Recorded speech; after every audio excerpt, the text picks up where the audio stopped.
বিসমিল্লাহির রহমানির রহিম। আসসালামু আলাইকুম। আমি মোসাম্মদ নাসিমা আক্তার জাহান, জামাহালি সিনিয়র মাদ্রাসা, খেতলাল, জয়পুরহাট, প্রভাষক ইসলামের ইতিহাস। প্রিয় শিক্ষার্থী, আজকে আমি তোমাদেরকে আলিম ক্লাসের ইতিহাস থেকে বদর যুদ্ধ সম্পর্কে আলোচনা করব।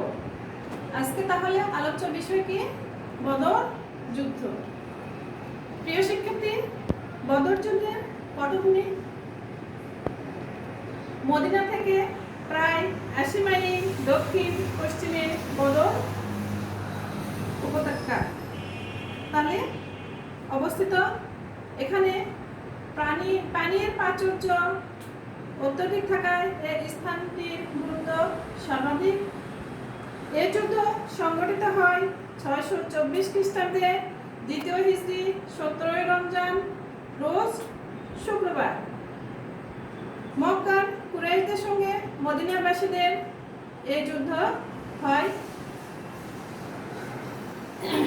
নবী করিম সাল্লাল্লাহু আলাইহি সাল্লাম নিজে এই যুদ্ধ পরিচালনা করেন এবং পৃথিবীর ইতিহাসে এটাই প্রথম সম্মুখ যুদ্ধ। বাহ্যিক দৃষ্টিতে এটাকে যুদ্ধ মনে হলেও বাস্তবে ইসলামের ইতিহাসে এর গুরুত্ব সর্বাধিক। তাই পবিত্র কোরআনে এটাকে ইয়মেল ফুরকান হিসাবেও অভিহিত করা হয়।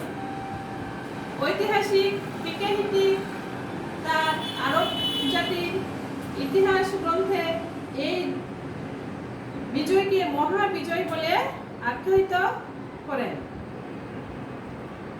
প্রিয় শিক্ষার্থী, আমরা বদর যুদ্ধের পটভূমি জানলাম। এই পটভূমি থেকে আমরা অনেক এমসিকিউ নিতে পারি, তাই নাকি? যেমন বদর কিসের নাম, কোথায় অবস্থিত, পবিত্র কোরআনে এটাকে কি বলে আখ্যায়িত করা হয়, এবং এই বদর যুদ্ধ কাদের মধ্যে সংঘটিত হয়, তারপরে এটা কত খ্রিস্টাব্দে সংঘটিত হয় ইত্যাদি। এই বদর যুদ্ধ ঘটনার পিছনে কোনো না কোনো কারণও লুকায়িত থাকে। যাই হোক প্রিয় শিক্ষার্থী, এই যে আমরা বদর যুদ্ধের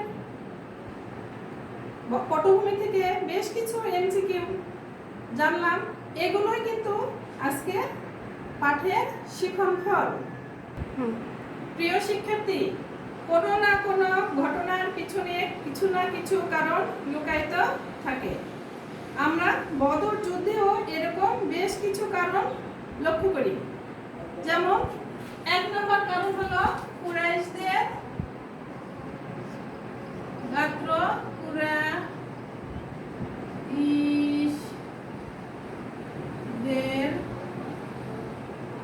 গাত্র দাহ। 2 নম্বর কারণ হলো কুরাইশদের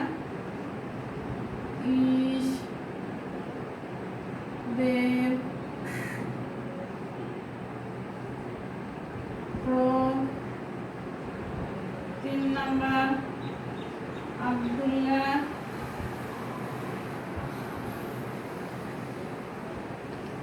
ইবনে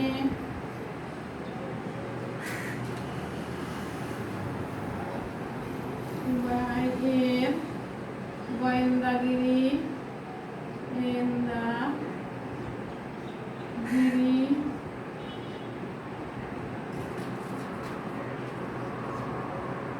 মদিনা সনদের সত্য ভঙ্গ। তাহলে কি কুরাইশদের গাত্র দাহ। সেই সময় অর্থাৎ 622 খ্রিস্টাব্দে নবী করিম সাল্লাল্লাহু আলাইহি সাল্লাম যখন মক্কা থেকে মদিনায় হিজরত করেন, হিজরত করার পর সেখানে স্থায়ীভাবে বসবাস করেন এটা এবং সেখানকার তিনি অধিপতি প্রতিষ্ঠিত হন।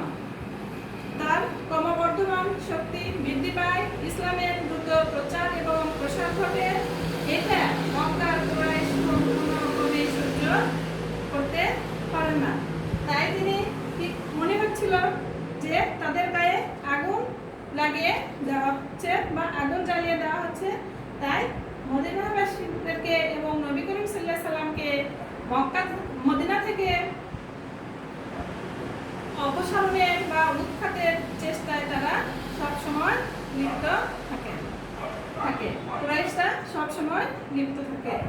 কুরাইশদের ক্রোধ, নবী করিম সাল্লাল্লাহু আলাইহি সাল্লাম তার সাথীদেরকে নিয়ে যখন মদিনায় অবস্থান করেন, সেই সময় মক্কার কুরাইশরা মদিনাবাসীদেরকে মহানবী হযরত সাল্লাল্লাহু আলাইহি সাল্লামকে মদিনা থেকে বহিষ্কারের হুমকি দেয়। এটা মদিনাবাসী না শুনে তাদেরকে বিদ্রোহী হিসেবে ঘোষণা করে এবং তখন তারা মনে মনে একটা যুদ্ধের প্রস্তুতি নেয়। তারপরে আসে আব্দুল্লাহ ইবনে উবাইয়ের গোয়েন্দাগিরি। সেই সময় আব্দুল্লাহ ইবনে উবাই নামে একজন পতিতদশা ব্যক্তি ছিলেন। তিনি সব সময় নবী করিম সাল্লাল্লাহু আলাইহি সাল্লাম এবং মদিনাবাসী মুসলমানদেরকে মদিনা থেকে সরানোর চেষ্টা করেছিলেন, কারণ তিনি আব্দুল্লাহ ইবনে উবাইয়ের 622 খ্রিস্টাব্দের পূর্বে শেখ মদিনার শাসক হওয়ার শখ ছিল। তারপরে দেখো মদিনা সনদের শর্তভঙ্গ। মুনাফিক ইহুদিরা কি করলো?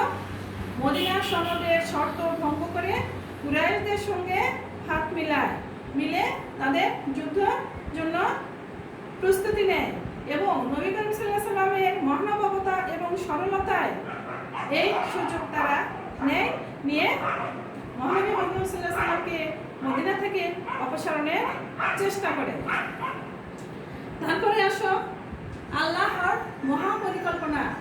ইসলামকে বিজয়ী করার জন্য আল্লাহ তাআলার একটা মহাপরিকল্পনা ছিল। এটাই হলো কি বদরের যুদ্ধ। আরো একটা কারণ হলো যে ব্যবসা বাণিজ্য বন্ধ হওয়ার আশঙ্কা এবং অর্থনৈতিক ক্ষতির কারণ। সেই সময় মক্কাবাসীরা কি করত? মদিনার সাইডে এক পাশ দিয়ে সিরিয়ায় যাতায়াত করত ব্যবসা বাণিজ্যের উদ্দেশ্যে।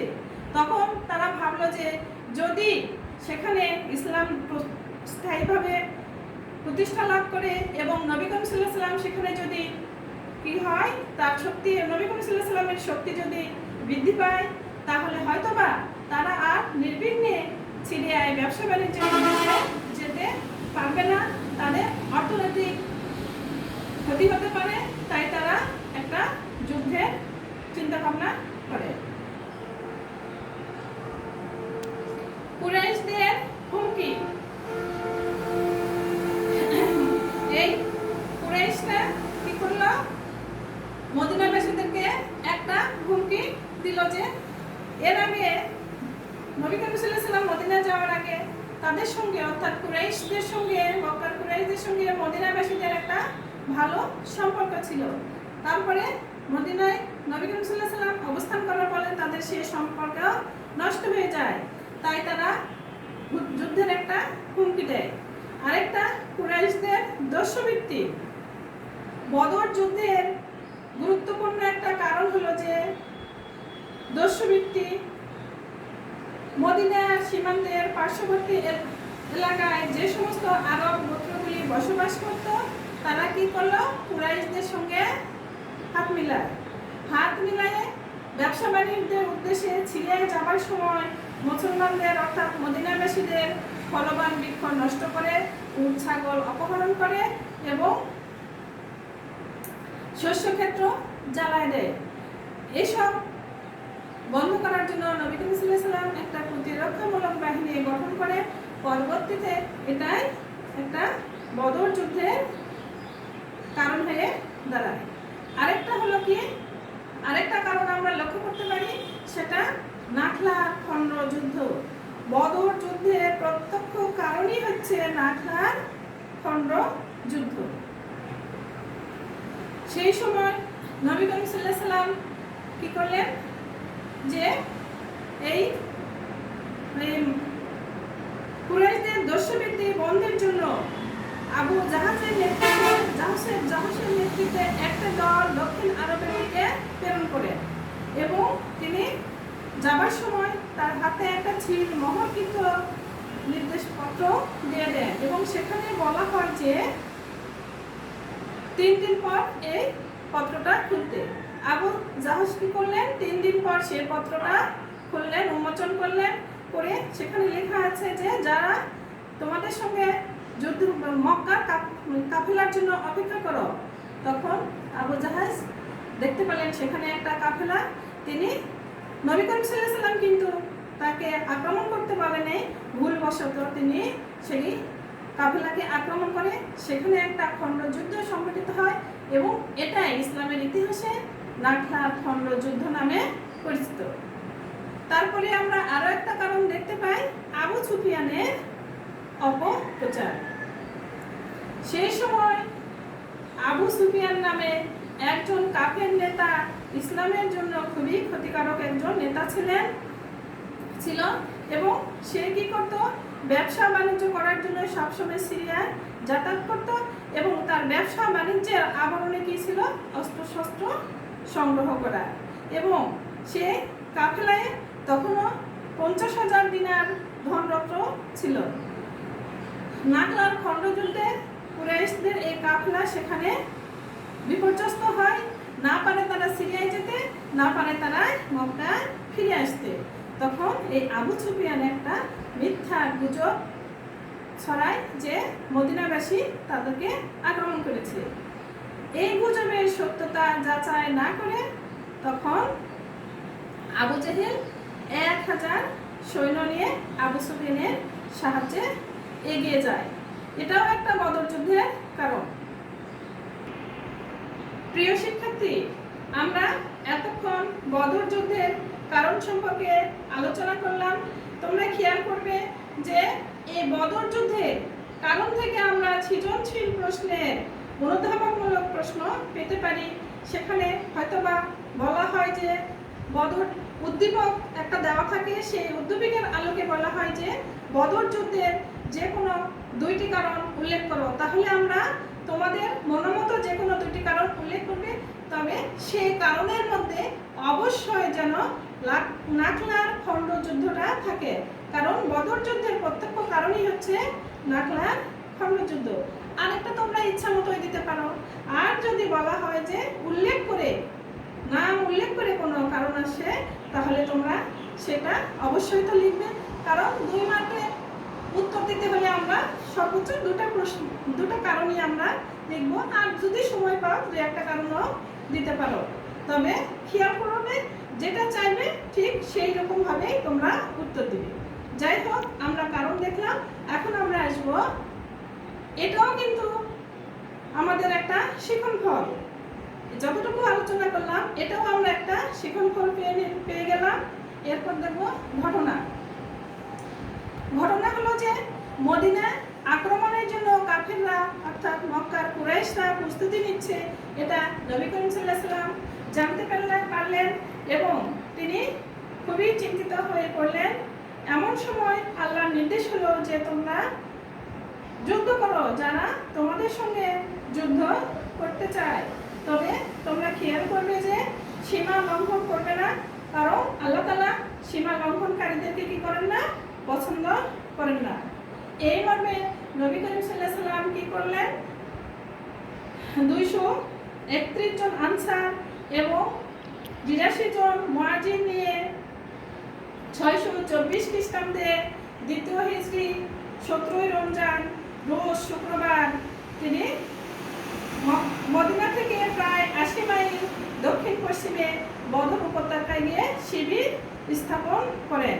তিনি এমন একটা জায়গায় শিবির স্থাপন করলেন যেখানে পানির কূপগুলো তার আয়ত্ত থাকে, কারণ যুদ্ধ চলাকালীন সময় যেন সৈন্যদের কোনো সমস্যায় পড়তে না হয়।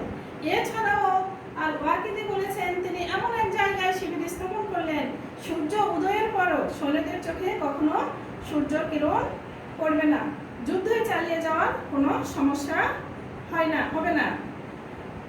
প্রাচীন আরব রেওয়াজ মতে প্রথমে শুরু হয় মল্লযুদ্ধ। হ্যাঁ, মদিনাবাসীদের পক্ষে কি হলো, কে কে? হযরত মুহাম্মদ সাল্লাল্লাহু আলাইহি সাল্লামের নির্দেশে আমির হামজা, হযরত আলী রাদিয়াল্লাহু তাআলা আনহু এবং ওবায়দুল্লাহ, আর মক্কাবাসীদের পক্ষে অর্থাৎ কুরাইশদের পক্ষে উতবা, সাইবা এবং আবু ওয়ালিদ যুদ্ধে অবতীর্ণ হন। শত্রু বাহিনী মুসলমানদের মদিনাবাসীদের সঙ্গে পেরে উঠল না। বীর বিক্রমে মুসলিম সৈন্যরা যুদ্ধ পরিচালনা করেন এবং সবাই এই তিনজনই সেই যুদ্ধে মৃত্যুবরণ করেন। উপায়ন্ত না দেখে আবু জেহেল তিনিও এই যুদ্ধে ঝাঁপিয়ে পড়েন, তিনিও মৃত্যু বরণ করেন। কারণ মুসলিম বাহিনী সুনিপুণ সৈন্য পরিচালনা করা, শৃঙ্খলা বদ্ধতা এবং বীর বিক্রমে তারা যুদ্ধ পরিচালনা করে শত্রুপক্ষদেরকে পরাস্ত করে। এই যুদ্ধে আবু জেহেল সহ কুরাইশদের ৭০ জন সৈন্য নিহত হয়, ৭০ জন সৈন্য বন্দী হয়। অপরদিকে মুসলমানদের পক্ষে মাত্র ১৪ জন সৈন্য শাহাদাত বরণ করে। প্রিয় শিক্ষার্থী, আজকে আমরা বদর যুদ্ধের পটভূমি, কারণ এবং ঘটনা নিয়ে আলোচনা করলাম। আগামী ক্লাসে আমরা বদর যুদ্ধের ফলাফল এবং গুরুত্ব আলোচনা করব। যাই হোক, আমরা যতটুকু আলোচনা করছি তোমরা বাসায় মনোযোগ দিয়ে পড়বে, বই খুলবে, দেখবে, মনে হয় তোমাদের কাছে খুব সহজ লাগবে। তবে এই বলে আজকে আমি আমার ক্লাস এখানে শেষ করছি।